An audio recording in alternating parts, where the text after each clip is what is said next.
por Moisés, comenzando por Moisés y siguiendo por los profetas, les explicó lo que en toda la Escritura se refería a él. Más adelante se darán cuenta que el corazón les ardía mientras él le hablaba. En primer lugar, discípulos lentos para creer. Y en eso quizás también nos acercamos un poco. Jesús encontró a estos discípulos suyos desanimados, sin esperanza. Cleofás expresa todo su desaliento. Ya todo se acabó. Por eso ya nos vamos. Por eso están cortando con la comunidad. Ya se van. Jesús interviene de manera fuerte, extraña, ¿no? Él que ha sido tan fino hasta ahora, ha sido callado, tan moderado, ¿no? Pero ahora interviene con palabras muy fuertes, duros de entendimiento. ¿Cómo les cuesta creer lo que dijeron los profetas? Analicemos, en primer lugar, sepamos que está usando un estilo netamente profético. Está, digamos, volviendo la fuerza de la palabra de Jesús. Cuando hablaba el Señor, hablaba con mucha dulzura y ternura por momentos, pero con mucha fuerza por otros, ¿no? Ahora les está diciendo que son duros de entendimiento, que no están entendiendo. Ellos acaban de presentar la escena así como se ha dado, digamos, materialmente, históricamente, y se han quedado ahí. No han entrado, no han entendido. Es verdad todo lo anterior. Es verdad lo que han dicho. Pero se han quedado en el ángulo, diríamos así, de una visión material de los hechos. ¿Cómo les cuesta creer? Los está invitando a la fe. Los está invitando a mirar esa misma situación, esa cruda, terrible de experiencia de la cruz del Maestro desde la fe. Porque solo desde la fe se puede entender. Porque mirarla solo desde los hechos, se te rompe todo, se te acaba todo. Jesús invita a mirar desde este ángulo. Y recién ahí vas a entender desde Dios, ¿no? Entonces vuelve este lenguaje poderoso de Jesús. Y hay una afirmación aquí de Lucas que para muchos biblistas es casi como la ratificación de una de las tesis de la teología lucana. No tenía que padecer eso el Mesías para entrar en su gloria. O sea, no tenía. No es casualidad. Tenía que ser así absolutamente. Recordemos que los tres sinópticos nos dicen que 3 veces Jesús ha anunciado en el camino a Jerusalén, ha anunciado que van a Jerusalén y que ahí lo van a tomar y que va a morir en una cruz y va a resucitar. Pero también, lamentablemente, los 3 sinópticos, empezando de Marcos, dice que ellos no entendieron y cada vez se van cerrando más. Entonces, vuelve aquí. Tenía que ser así. Tenía que ser. No hay otro camino. Tenía que padecer el Mesías, pero queda en pie para entrar en su gloria. ¿Pero cuál gloria? ¿La gloria de un nuevo David montado a caballo, liberándolo de los romanos? ¿Esa gloria? ¿Ese mesianismo? ¿O el mesianismo que Dios quiso y que Jesús aceptó? Y ese mesianismo pasaba por la cruz. Ha sido el aprendizaje más difícil. Lucas nos habla de estos 2, pero en realidad toda la comunidad cristiana quedó destrozada, ¿no? Quedó al suelo. No podían entender cómo pudo terminar ahí el Maestro y en la cruz, en una cruz. Cuando años después empiezan a predicar, esto era un escándalo lógico. ¿Cómo? Dices que es Dios que se encarnó y murió en una cruz. Esto es locura, dice Pablo. Es locura, es verdaderamente una locura. Pero ese era el plan de Dios. Para salvarnos, el Mesías aceptó este plan de Dios, de padecer para caminar y llegar a su gloria. Repito, esto le costó mucho a toda la comunidad cristiana. Y creo que a todos nosotros nos sigue costando aceptar la cruz. Aceptar la cruz de Jesús y aceptar la cruz en nuestra historia personal, ¿no? Y recordemos que no se llega a la gloria sin la cruz.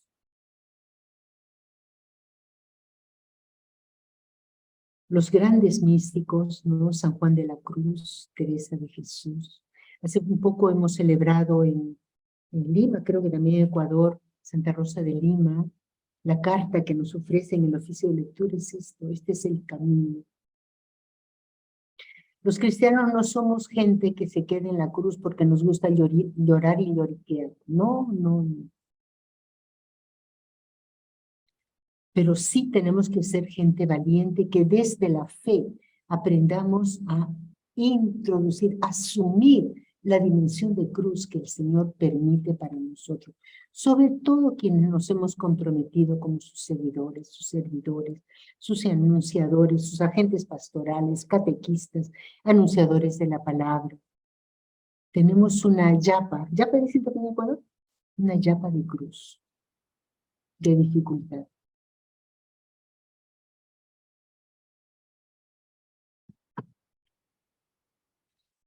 Y entonces nos dice Lucas que desde Moisés a los profetas les empezó a explicar la escritura y lo que decía de él. Ay, esto sí que me da mucha envidia. ¿Cómo me hubiera gustado estar ahí? A todos, ¿verdad? Ese rato, ¿cuánto tiempo habrá sido? Pero habrán sido horas, ¿no? Que les empezó a explicar. Yo he puesto este rollo solo como imagen. No había ningún rollo. No necesitaban ningún rollo, ningún libro. Tenían acá la Biblia. Pero claro, no se puso página por página. Ah, no. Jesús escogió los pasajes. Hace una explicación detallada de la escritura y mire que Lucas nos presenta la división de la Biblia, la más sencilla, elemental que tenían los judíos en ese tiempo, ¿no? Moisés, lo que llamamos el Pentateuco, ¿no? Y los profetas. En el Pentateuco diríamos que se habla poco del Mesías, ¿no? Sobre todo en Deuteronomio se habla de un profeta, ¿no? Moisés habla de un profeta que Dios mandará, un profeta más grande que él mismo y a quien hay que escuchar. Pero sobre todo los profetas presentan diversos mesianismos, pero hay algunos que hablan del siervo doliente, sobre todo el segundo Isaías y varios salmos. Probablemente por ahí ha ido Jesús. No han leído recuerdan tal pasaje, recuerdan, y entonces les ha hecho repasar todos los pasajes más importantes, pero desde un determinado ángulo. Aquellos textos que podían ayudar a estos dos a discernir, y la palabra que les he dicho antes, a entender los planes de Dios y a mirarlos desde Dios, desde la fe. Porque la palabra de Dios, la palabra, la escritura, nos ayuda a entrar en las claves de la fe. Repito, esto sí me da envidia, me hubiera gustado, nos hubiera gustado estar allí, ¿no? Sin embargo, no es algo que quedó solo para estos dos. Quiero decir que la iglesia, a partir de esto, Lucas lo presenta ahí, ¿no? Pero toda la comunidad cristiana aprendió a leer así la escritura. En ese tiempo la escritura era solo el Antiguo Testamento. Aprendió a leer el Antiguo Testamento desde Jesús. Y todo el Antiguo Testamento les hablaba de Jesús. Les ayudaba a entender mejor los hechos, los signos, la palabra del Señor, pero sobre todo los hechos culminantes y humanamente tan trágicos como fue la muerte en cruz. Y también a entender las palabras de esperanza que anunciaban al Mesías glorioso.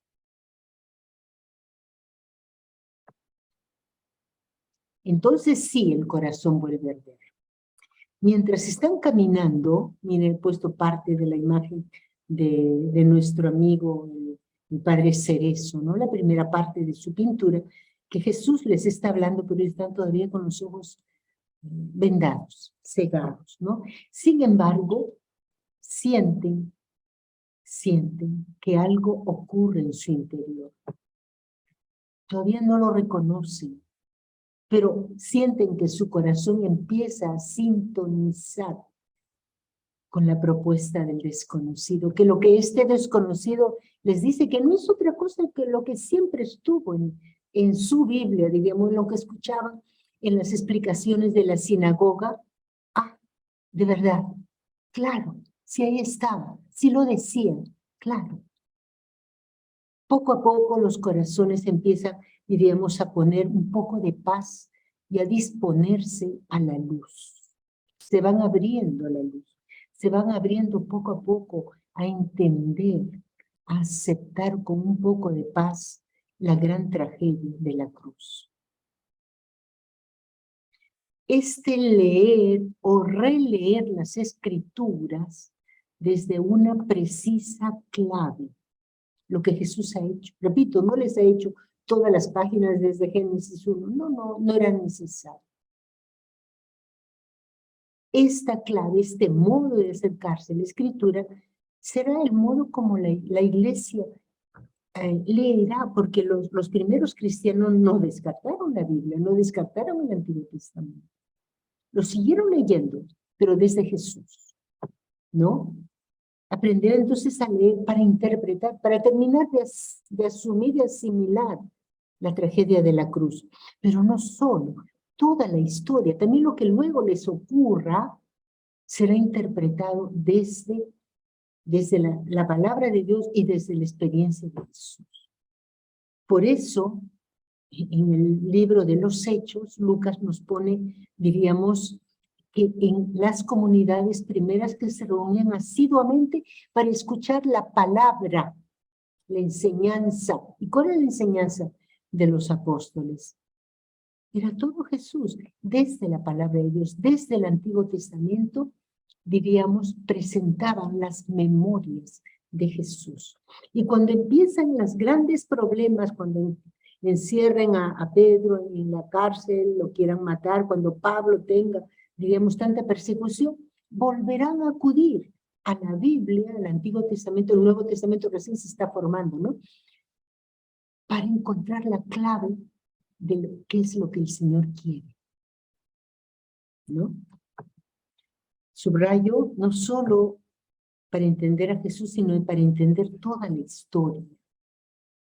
Y toda la historia es también nuestra historia, por si acaso. Nuestra historia personal, los momentos bonitos, los momentos de luz, de consolación, como los momentos difíciles, ¿no? Y los momentos también de nuestro pueblo, no solo lo personal. Terminar de asumir que la historia no está en las manos de los poderosos, de los no sé quién, de Putin y compañía, no. La historia está en las manos de Dios, está en las manos del resucitado, que entregó su vida para salvar a la humanidad. Y Él es quien conduce la historia, incluso en momentos difíciles. Sigue teniendo en sus manos la historia. Nuestra propia vida, nuestra pequeña vida, y la historia del mundo, de la iglesia.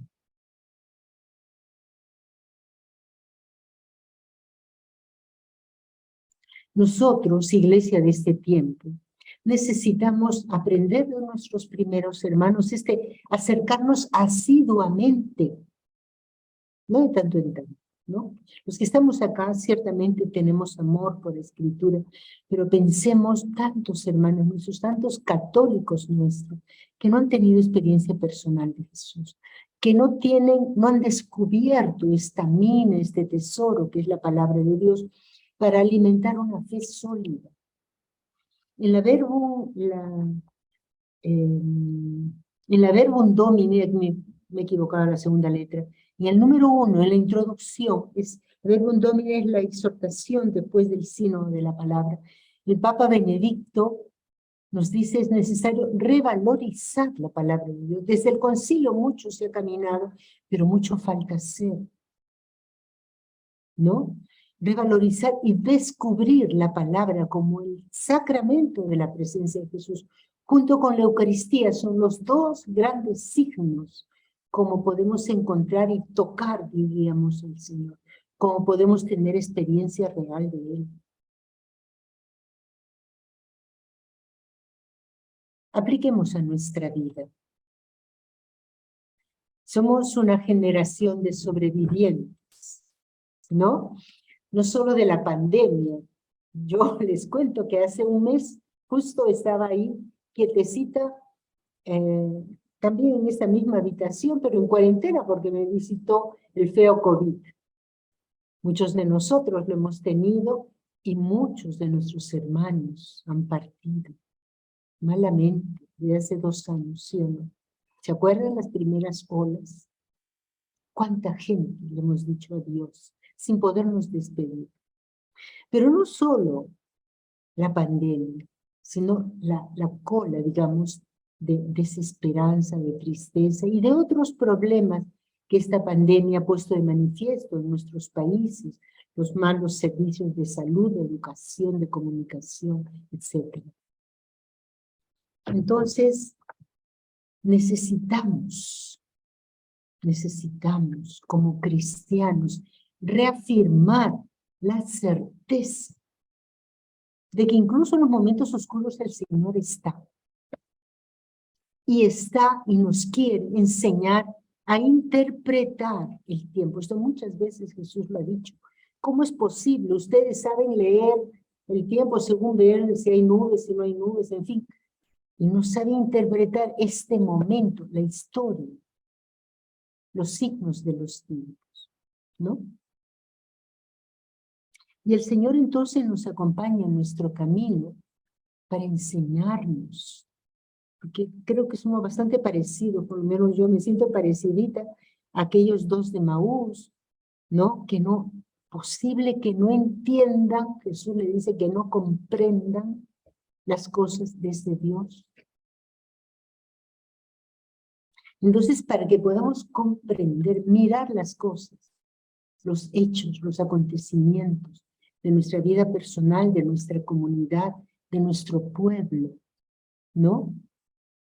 El Señor nos enseña. Él está junto a nosotros. Recordemos, incluso sin que lo veamos como desconocido, pero presente. Y entonces, como invitación a disponernos a escuchar al Señor. Abrirnos a nuevas posibles interpretaciones.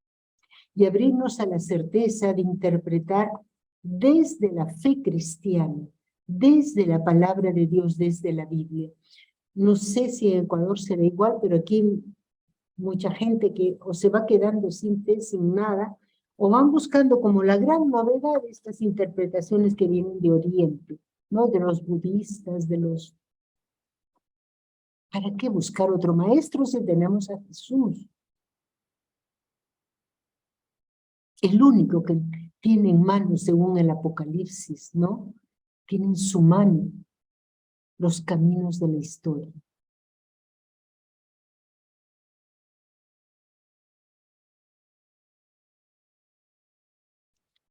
Y también para preguntarnos cómo podemos avanzar, cómo podemos mejorar, cómo podemos subir en calidad de una lectura cada vez mejor, un acercamiento cada vez mejor, una lectura por un lado informada, ¿no? Conocer un poco más, así, quemar pestañas, poner la cabeza para entender cada vez mejor el Evangelio, los Evangelios, Antiguo, Nuevo Testamento, entrar de manera más adecuada.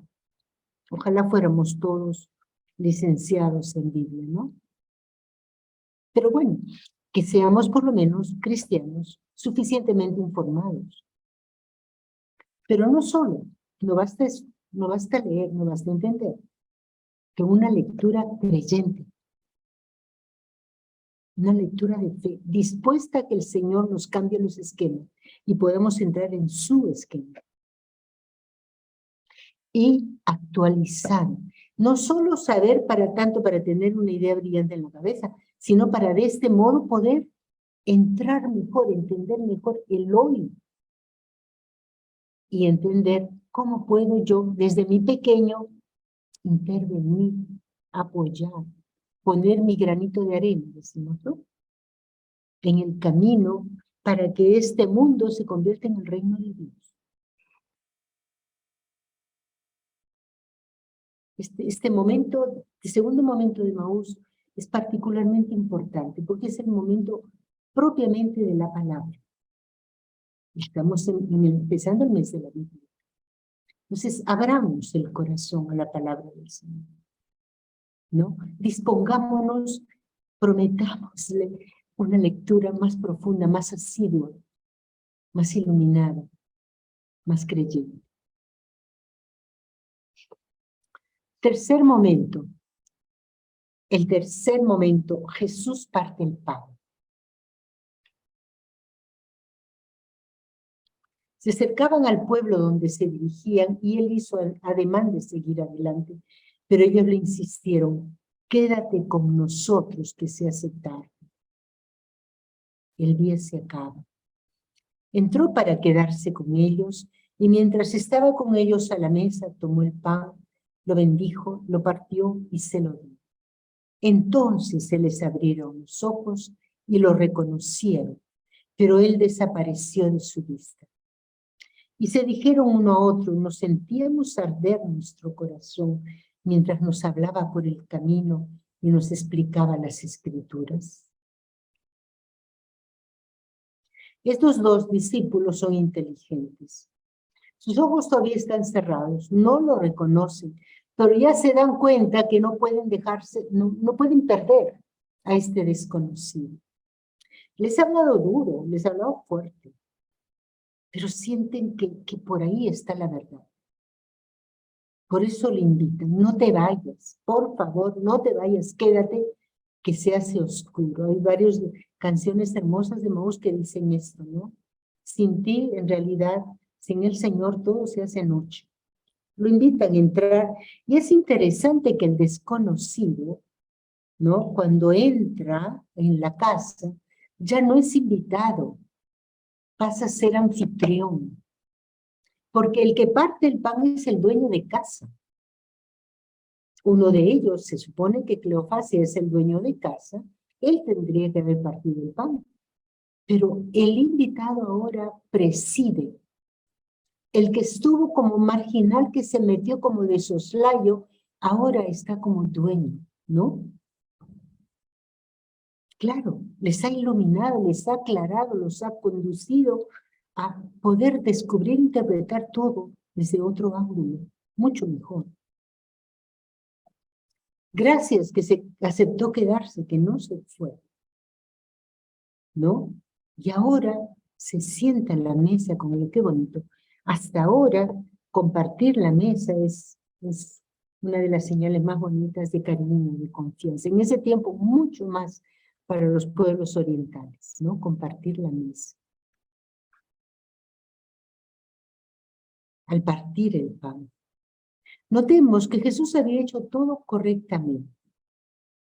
Como gran maestro, se ha acercado, los escuchó, los desafió, les explicó las Escrituras, pero esos ojos no se abrieron. No se abrieron. Se necesitaba, era necesario, así como he dicho antes, el otro signo, el signo del pan partido. Recordemos que Jesús mismo, él, su vida, ¿no? Fue un pan partido, entregado en cada momento incansablemente. Pero sobre todo lo vieron en ese gesto sencillísimo, pero impresionante en la cena. Cuando tomó ese pan y dijo, esto es mi cuerpo. Luego, esta es mi sangre, mi vida, derramada, entregada por ustedes. Eso quedó para siempre marcado en la retina, en el corazón, en los oídos de todos ellos. Jesús pan partido, Jesús que se parte y Jesús que invita a partirse. Hagan ustedes lo mismo. Entonces, en ese signo recién lo pueden reconocer. Ante este gesto realmente tan sencillo, tan familiar, porque era el gesto en cada vez en la familia.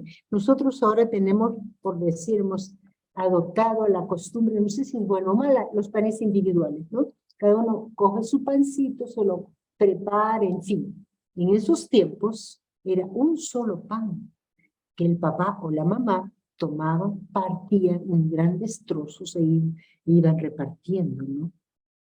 Ese gesto tan sencillo, tan cotidiano, que Jesús tomó en la cena como signo de toda su vida resumida en este pan que se parte, ¿no? En ese gesto. Terminan de caer en la cuenta que era Jesús.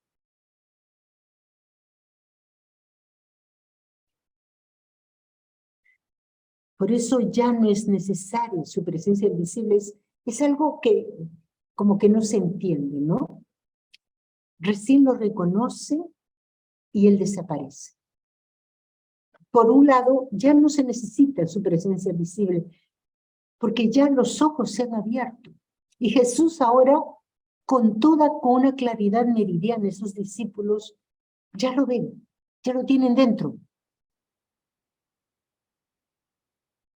Pero era necesario ese signo para completar el camino con la palabra. Era necesaria la fracción del pan, que les recuerda los encuentros comunitarios de discípulos. Qué bonito, y me encanta cuando el Evangelio dice que Jesús les habló, les dijo las parábolas tales, y por la noche habrá sido cuando de toda la gente se fue.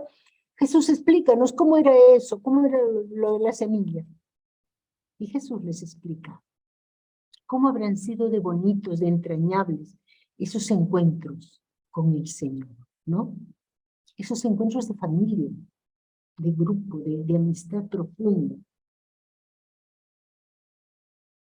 que son los encuentros de los discípulos, pero son también el pan de la solidaridad. Y volvamos a la primera comunidad de Jerusalén. Así como era asiduo escuchar la enseñanza de los apóstoles, y era asiduo la fracción del pan, era asiduo, era normal entre ellos el compartir los panes, los bienes. Y por eso, dice Lucas, nadie pasaba necesidad.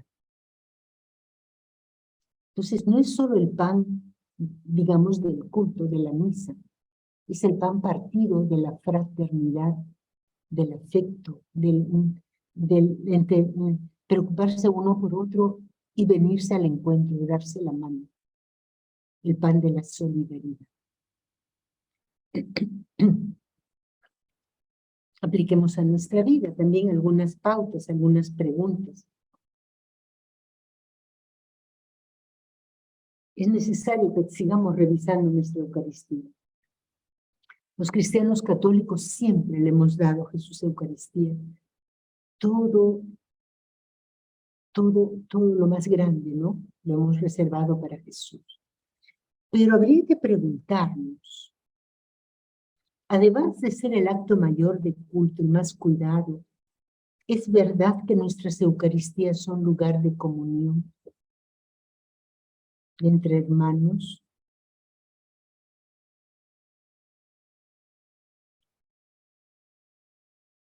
Es muy bonito cuando uno ya conoce, va a la parroquia, conoce a la gente, entramos y nos saludamos y vemos caras conocidas o hace tiempo. Y en esta pandemia, después de no habernos visto por tiempo, pues, hola, ¿cómo estás? ¿No? Y es muy triste cuando somos desconocidos sentados en una banca. ¿Estaremos celebrando realmente Eucaristía?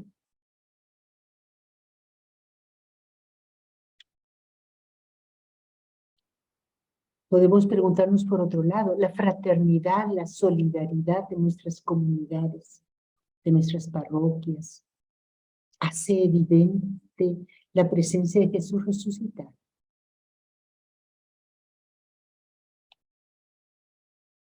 ¿Qué gestos, qué cosas podrían manifestar mejor? No solo el rito de la misa, que ya está muy bien, lo cuidamos mucho, perfecto. Digo, la dimensión de comunión fraterna, solidaria.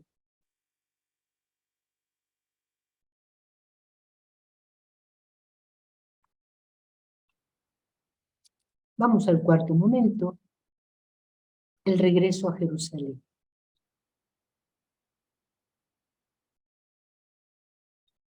En el verso 33 dice, se levantaron al instante, volvieron a Jerusalén y encontraron a los 11 con los demás compañeros que afirmaban, realmente ha resucitado el Señor, se ha parecido a Simón.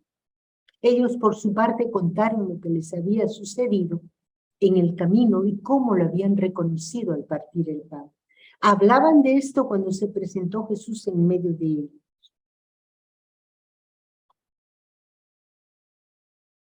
Es muy interesante que Jesús desaparece y Lucas dice, se les abrieron los ojos. ¿Qué vieron? ¿Qué vieron? ¿Cómo lo reconocieron? ¿No? Yo quisiera expresarlo de este modo. A mí me parece que como un regalo, como un relámpago, ven, o sea, recién ven, recién se abren los ojos. Lo que ya era evidente, lo que por lo menos los lectores sabemos que es Jesús y que ellos no sabían, recién logran ver, pero solo han visto a un hombre, un peregrino, así, con la barba así, con la ropa así. Yo creo que no.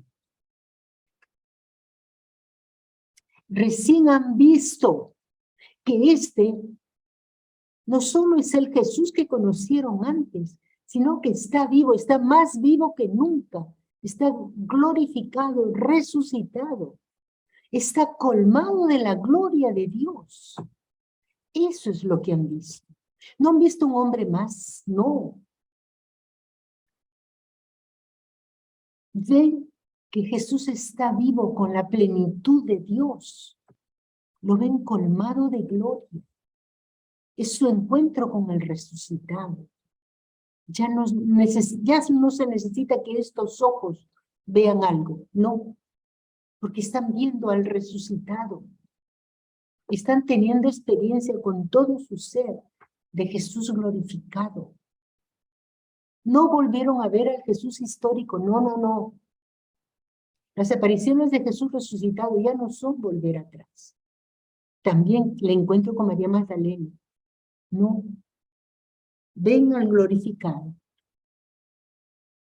Ven, descubren, leen lo que Jesús les había estado explicando ahora. Se les viene como una luz total. Que Jesús era ese cielo, anunciado por los profetas. Y anunciado que dice, en sus heridas seremos todos curados. Sí, pues, por eso la pasión y la muerte. Pero también ven que en ese cielo se ha cumplido la gloria y ellos lo están viendo, glorificado, pleno, colmado. Eso es lo que ven. La palabra ver, ¿no? En el Evangelio no es solo ver con estos ojos. En este caso, ven desde Dios. Entienden el plan de Dios y lo están palpando porque ellos lo están experimentando. Por eso No se pueden guardar eso ya no se puede guardar. Por eso se levantan y tienen que volver a la comunidad porque los han dejado destrozados, así como estaban destrozados ellos, los han dejado al suelo. Tienen que volver y traer el anuncio a la comunidad. Tienen que anunciar esta noticia porque ahora Jesús está viviendo dentro de ellos. Ya no importan los riesgos, no, mira, no te vayas, quédate porque es oscuro, es peligroso caminar. No, ya no importa el peligro. Y no importa el riesgo de volver a Jerusalén, ellos que son los discípulos del crucificado, ya no huyen, ¿no? Esta experiencia con Jesús resucitado no solo les da fuerza y energía para hacer de nuevo corriendo quizás el camino que hicieron de venida, sino da fuerza a sus corazones, ya no temen, ya no temen. La esperanza ha vuelto a levantarlos, ¿no? Y claro, vuelven para recomenzar. Ellos que habían, digamos así, desertado de la comunidad porque ya no había nada que hacer. Vuelven a la comunidad con el gran anuncio, el único anuncio, que Jesús es el viviente. Reconocen que solo en la comunidad se encuentra Jesús. Ellos estaban condenados a morir solos, fuera. Y mientras llegan, encuentran que también los otros tienen el mismo anuncio. El anuncio de que Jesús ha resucitado empieza a circular. Entonces es lógico, es normal, no llama la atención que ahí Jesús resucitado se hace presente con más claridad, con más fuerza. Porque ya todos lo llevan dentro.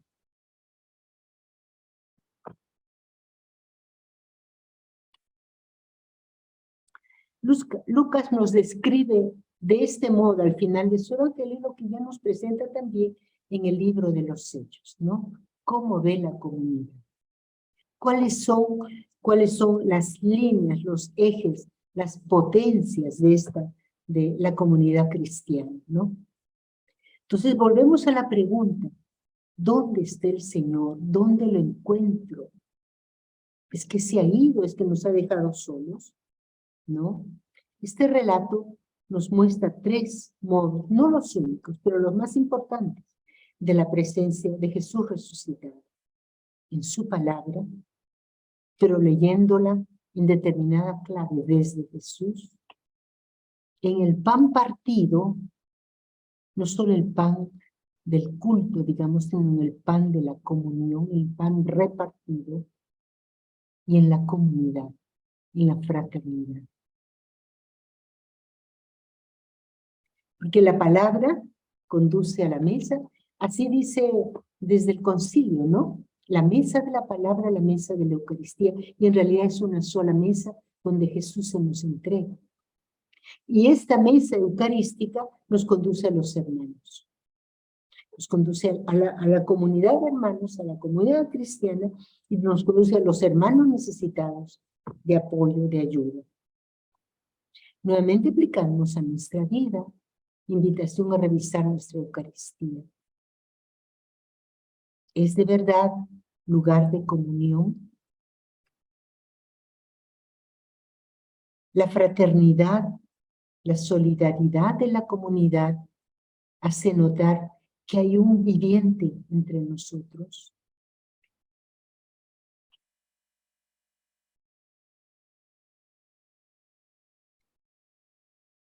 Vamos terminando. Invito a dar gracias al Señor. Al comienzo les dije, entremos en el camino, no seamos espectadores, hagamos nuestro propio camino, ¿no? Invito a orar y después quizás alguno podrá ser como resonancia, también eco de algo que pues le llegó particularmente al corazón. Les invito a orarlo juntos, ¿sí? Jesús, hermano, amigo, maestro, que te haces caminante por todos nuestros senderos. para escuchar nuestras narrativas sin esperanza. Gracias porque tenemos la certeza de que nos acompañas siempre. Nos sigues hablando en la Escritura. Sigues partiendo tu pan con nosotros, para que aprendamos también a compartirlo como hermanos.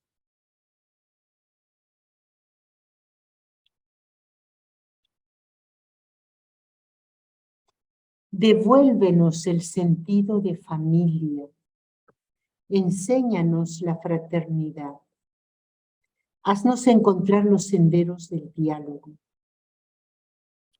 Que las comunidades de tus seguidores seamos casa abierta, donde todos se sientan acogidos y donde la fe vuelva a brillar, con la esperanza de que es posible el amor y la compasión, la fraternidad y el compartir. Quédate con nosotros, Señor, que en Emaús y en todo el mundo se hace oscuro. Compártenos tu pan y devuélvenos al amor fraterno. Amén. Que así se cumpla entre nosotros.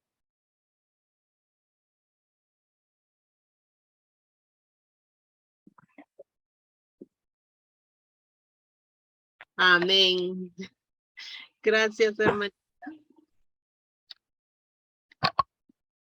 Tenemos un espacio antes de pasar a las preguntas, como nos decía hermana Eliana, si alguien desea decir su sentir a través de todo lo que la hermana Eliana nos ha expuesto, lo que más le ha gustado, lo que le ha llegado, pues es el espacio y luego vamos con alguna inquietud. Por favor, tienen habilitado el chat, alcen la manito, Lali, por favor. Hermosa enseñanza. A lo largo de toda su enseñanza, pude caminar en el camino de Emaús. Eso es lo que aprendí. Gracias, hermanita. Por favor, gracias al Señor que nos acompaña. Gracias, Lali. María del Rocío, por favor. Muy buenas tardes a todos, muy buenas tardes, hermanita.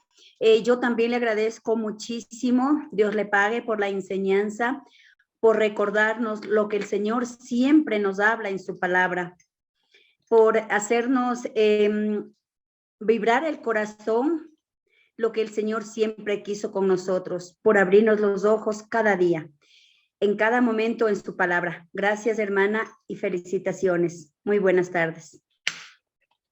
Gracias, María del Rosario. Michelle, por favor. Muy buenas noches con todos. Es un honor haber estado en este hermoso encuentro. Querida hermanita, agradecerle mucho por cómo nos ha detallado cada una de las partes del camino de Emaús. Quiero también decir que es bonito estas diferentes manifestaciones del Espíritu Santo, cómo hace que broten hermandades. Justamente hace ya 2 años tuve la oportunidad de hacer el retiro que justamente tiene como centro las escrituras de Emaús. Sí, Y en realidad yo quisiera recomendarles a todas las personas que están aquí que si tienen la oportunidad o si alguna vez han escuchado o alguien les ha invitado a que hagan el retiro de Emaús, pues es vivir lo que nos ha compartido usted, hermanita. Es caminar y reconocerle al Señor y hacerle al Señor el centro de su vida. Gracias por toda la sabiduría que el Señor ha derramado sobre usted y que sigamos, pues, porque una de las grandes enseñanzas también que nos deja esta experiencia de Emaús es volvernos adoradores del Santísimo. Es a lo que nos lleva el retiro. Así que dejarles de esa invitación, este testimonio también de mí, y yo estoy segura que aquí habrá tal vez algunos hermanitos de Maús, así que un abrazo en el corazón, hermanita, y unidos en oración. Muchas gracias. Gracias, Michelle. Gloria, por favor. Buenas noches con todos, Katy, Padre. Buenas noches, hermanita Eliana. La exposición maravillosa. Cada palabra, llega siempre al corazón, a pesar que un poquito conocemos de la palabra y hemos escuchado, pero hay diferentes formas, diferentes maneras de escuchar. Me encantó, la verdad, porque esto es lo que dice que el Señor siempre nos está escuchando, y especialmente en los momentos más oscuros. El Señor nos oye y nos responde, y como dijo, de las tres formas, el cielo escucha a través de la palabra, a través del pan y a través de la comida. Muy bonito. Solamente una pregunta a la hermanita Eliana, que nos dijo que Jesús tenía que pasar por la cruz. Entonces, esa es la pregunta que por favor un poquito me explique desde pan. Gracias, Gloria, por tu pregunta. Por si acaso no lo dije yo, lo dice Lucas. Y lo dice Lucas, les dije que es un poco como la tesis de la teología lucana, ¿no? Lucas diseña todo su evangelio y ha querido darle a más de la mitad del evangelio, ubicar los pasajes más importantes en el camino a Jerusalén, que es el camino hacia la cruz, para indicar que es muy importante. Y le ha dado particular atención a cómo Jesús va educando, enseñando a los discípulos este hecho que va a venir. Y Jesús se los interpreta, les dice ya, el final, pero ellos no entendieron, ¿no? Entonces, al final, estamos en los finales, pone en labios de Jesús, me refiero a Lucas, esta frase que es muy, muy interesante, ¿no? Muy fuerte. Yo se las he puesto en evidencia en una de las diapositivas, ¿no? No tenía que padecer eso el Mesías para entrar en su gloria. O sea, tenía que padecer. Este es el lenguaje que usa Lucas. No es por casualidad, por maldad de los otros. No. Así tenía que ser, ¿no? Y esto es lo que nos dice, diríamos, es un concierto de todo en el Nuevo Testamento, ¿no? Repito, esto para los primeros cristianos. Nosotros ya recibimos la fe y ya, qué bonito, ¿no? Celebramos la Semana Santa y ya sabemos que viene la resurrección, pero ellos no lo saben. O sea, Jesús se los había dicho, pero ellos no lo terminaron de entender. Y a la comunidad cristiana le costó mucho aceptar que a su maestro hubiera terminado de esta manera, ¿no? Todos los evangelios lo expresan. En el evangelio de Juan, en el cuarto evangelio, lo expresa de una manera muy fina, muy casi poética, en las lágrimas, en el llanto de María Magdalena. Y ese pasaje, Juan lo ha escrito, el autor lo ha escrito teniendo como fondo, diríamos, el Cantar de los Cantares, la esposa que va en busca del esposo, ¿no? Pero siempre es esta búsqueda, ¿no? Y es el llanto de María Magdalena refleja el llanto de la comunidad ante la tragedia de la cruz, ¿no? Por eso, las primeras comunidades cristianas, nosotros diríamos, sí, nosotros ya sabemos incluso, pero yo creo que si pensamos, si nos tomamos las cosas en serio, el momento de la cruz nos sigue doliendo a todos y nos sigue costando aceptarlo desde Dios. Así como vemos que en Jesús, el Hijo amado, el siervo, el Redentor, tenía que pasar, ¿no? Por este camino de cruz, también es para nosotros. Justo el Evangelio de hoy nos dice, ¿no? Quien quiera seguirme, tome su cruz. Y miren, para ese tiempo la gente se habrá quedado, ¡ah! Claro, porque la cruz era lo más horrible. Y ya sabían que el que iba a ser crucificado, los romanos le hacían cargar el palo, diríamos así, vertical, ¿no? Y en el mismo que lo iban a clavar y a poner ahí, ¿no? Y sin embargo Jesús usa ese lenguaje. No es que nos van a poner físicamente en una cruz, pero hay otras cruces, ¿no? Entonces, la dimensión de cruz hace parte de la experiencia cristiana, pero interpretada desde Dios, no solo como tragedia, porque solo como tragedia nos revela, nos vuelve rebeldes, o nos enferma, nos tira al suelo. Tenemos que descubrirlo como lo dice Pablo. Pablo usa expresiones que si nos damos cuenta parecen locura, ¿no? La fuerza de la cruz, la potencia de la cruz. La cruz es la máxima sabiduría de Dios. Porque en la cruz Jesús nos ha salvado. Por eso nos dijo, carga tu cruz y sígueme. El que quiera seguirme, que tome su cruz y siga, pero hay que acomodarla bonito y cargarla y asumirla desde las manos de Dios.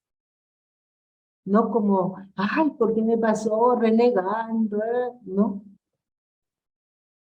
Mi fundadora, Madre Mazzarella, ¿no?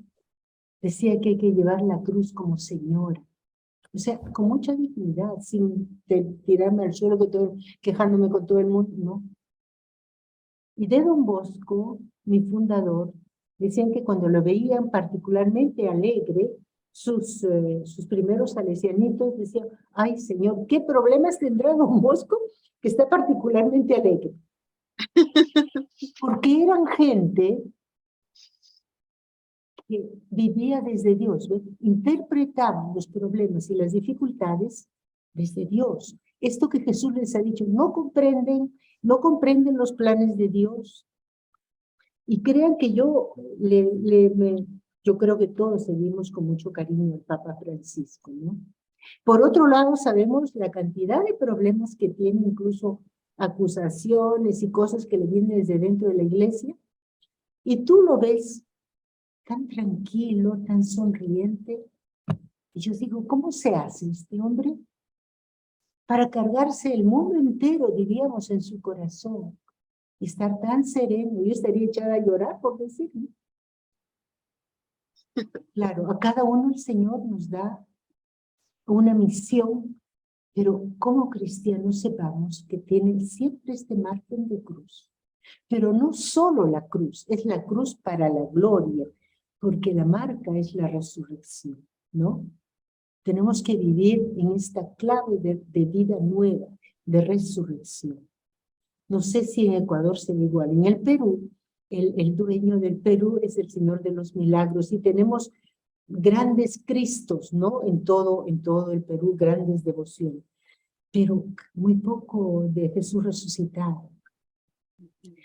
Quizás de la primera evangelización hemos captado mucho el tema del sufrimiento, pero no hemos desarrollado suficientemente la gloria, ¿no? La alegría de la resurrección.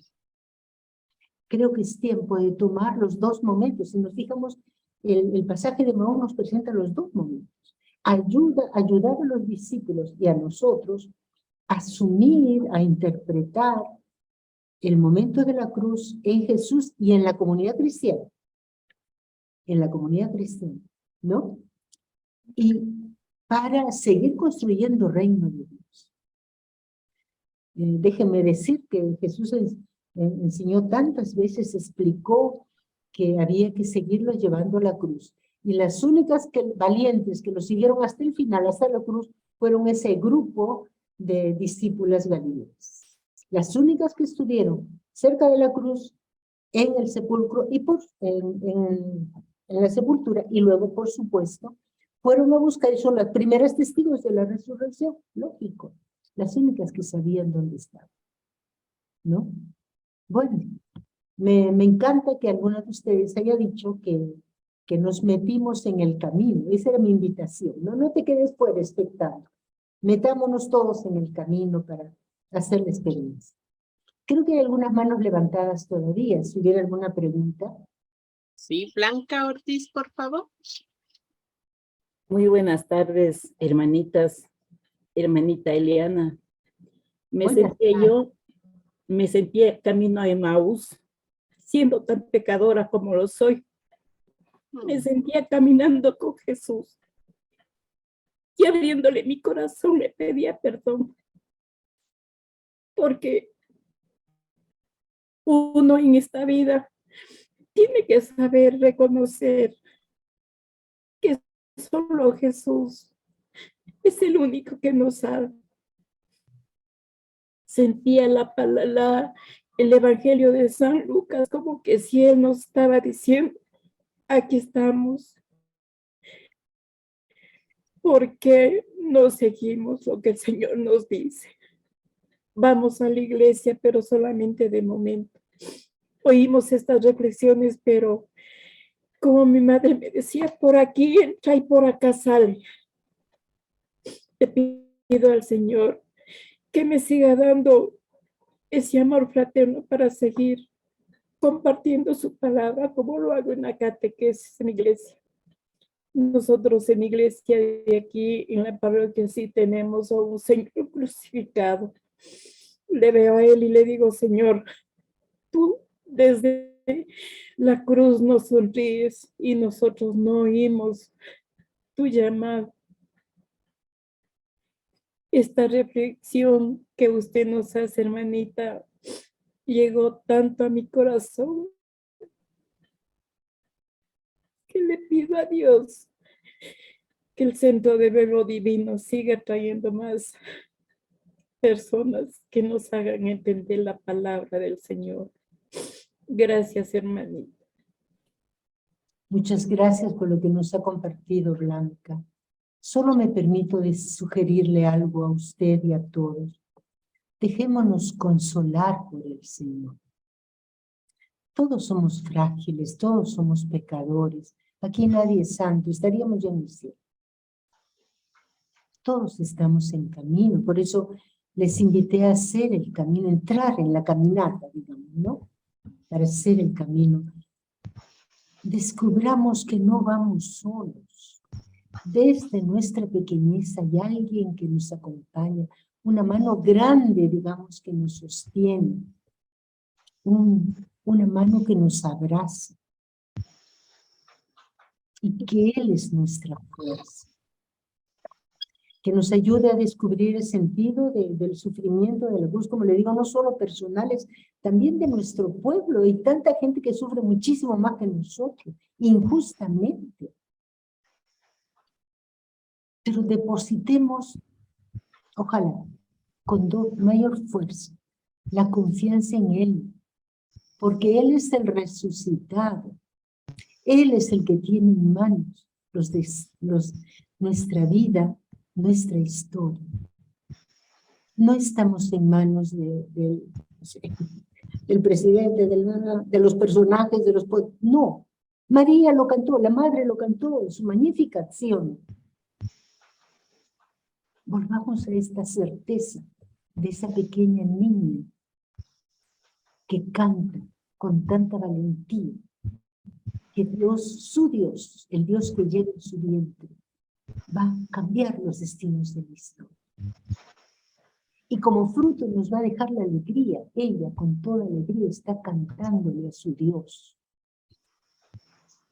El fruto de todo esto tiene que ser depositar nuestra vida en sus manos y donarla para que este mundo se vaya haciendo un poquito más reino de Dios.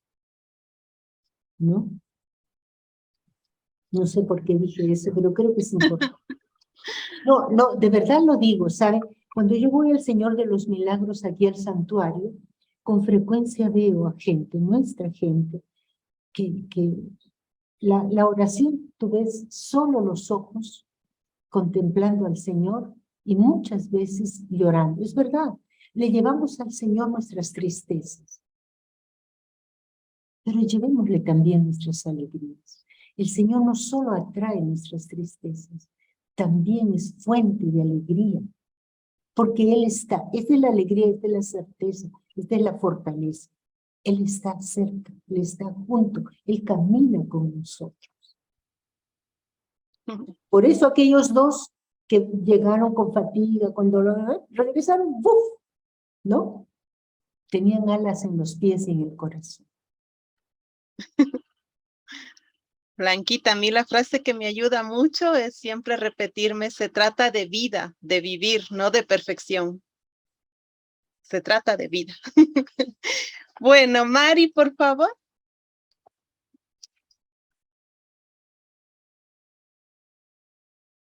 Cerraste el micrófono, Mari. Listo, hasta que... Ah, ya. ¿No?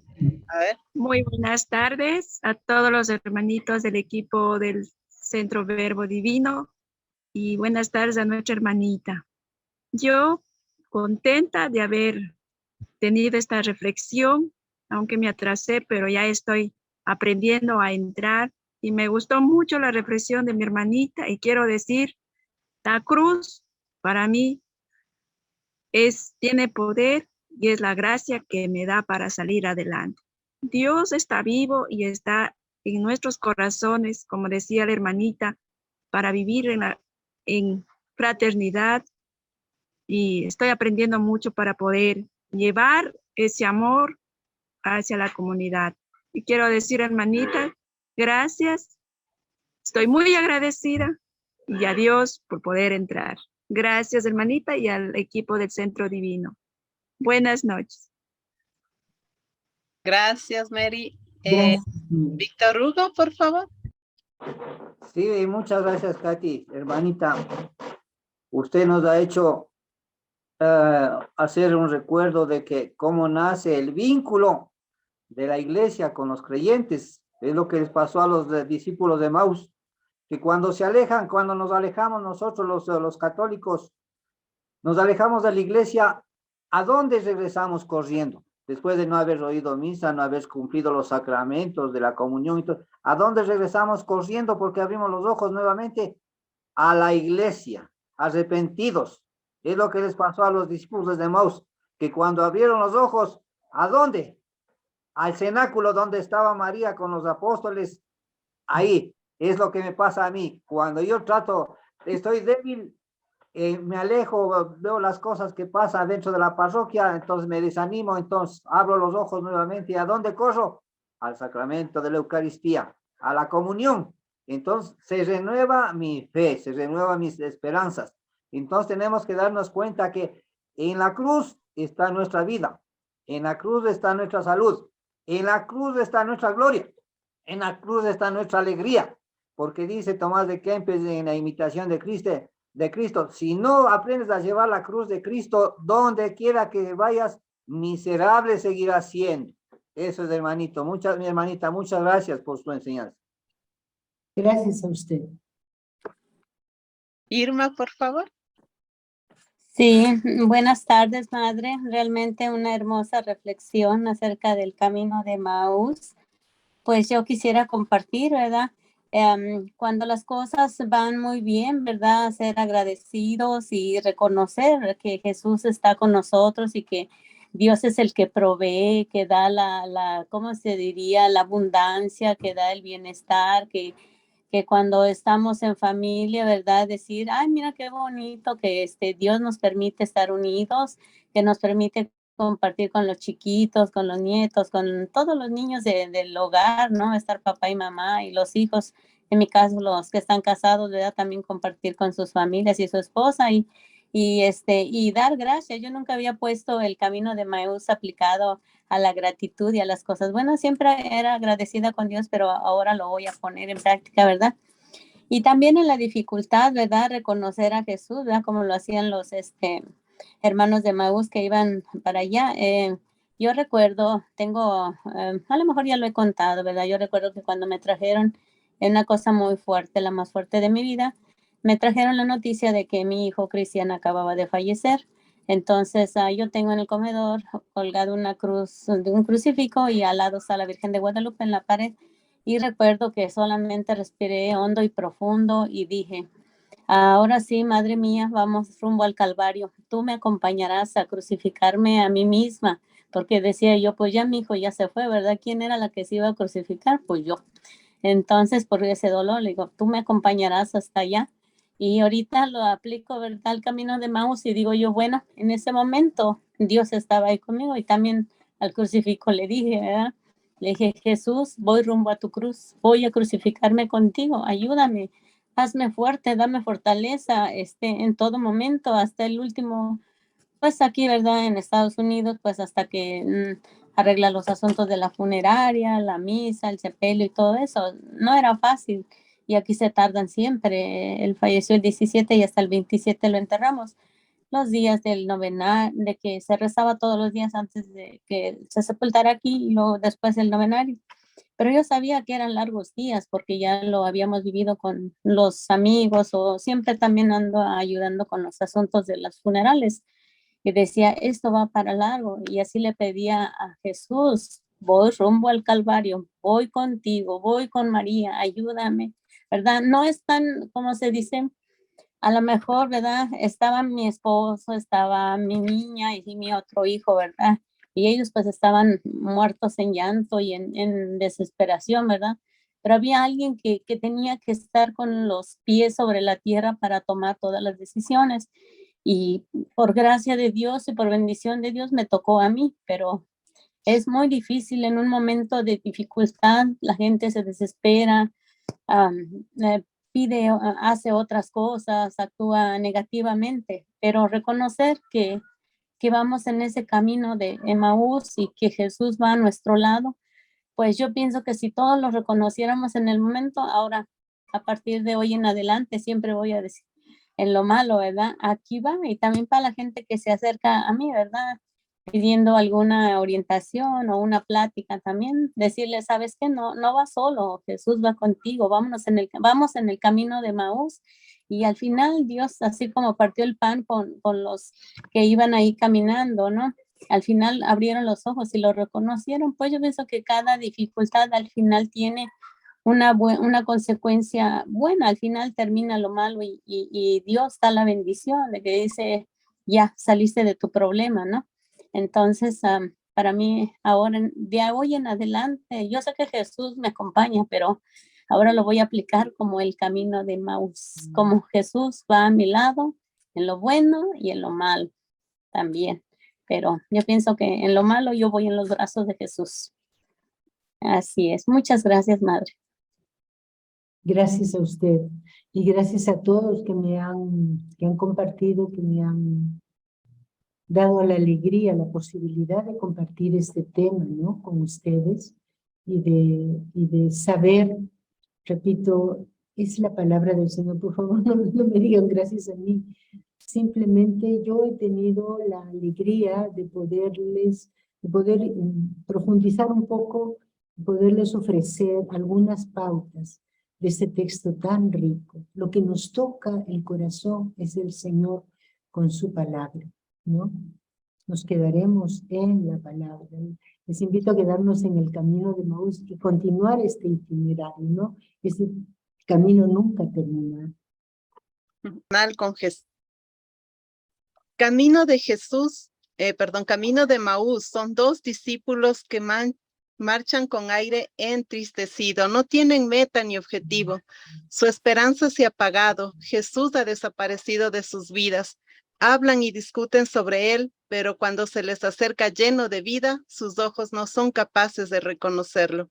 Jesús los había imaginado de otra manera al enviarlos de dos en dos, llenos de vida, contagiando paz en cada casa, aliviando su sufrimiento, curando la vida y anunciando a todos que Dios está cerca y que se preocupa de nosotros.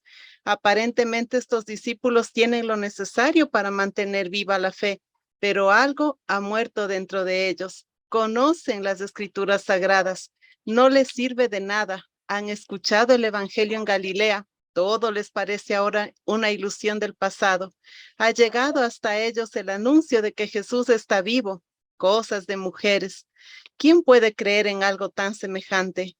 Estos discípulos tienen todo y no tienen nada.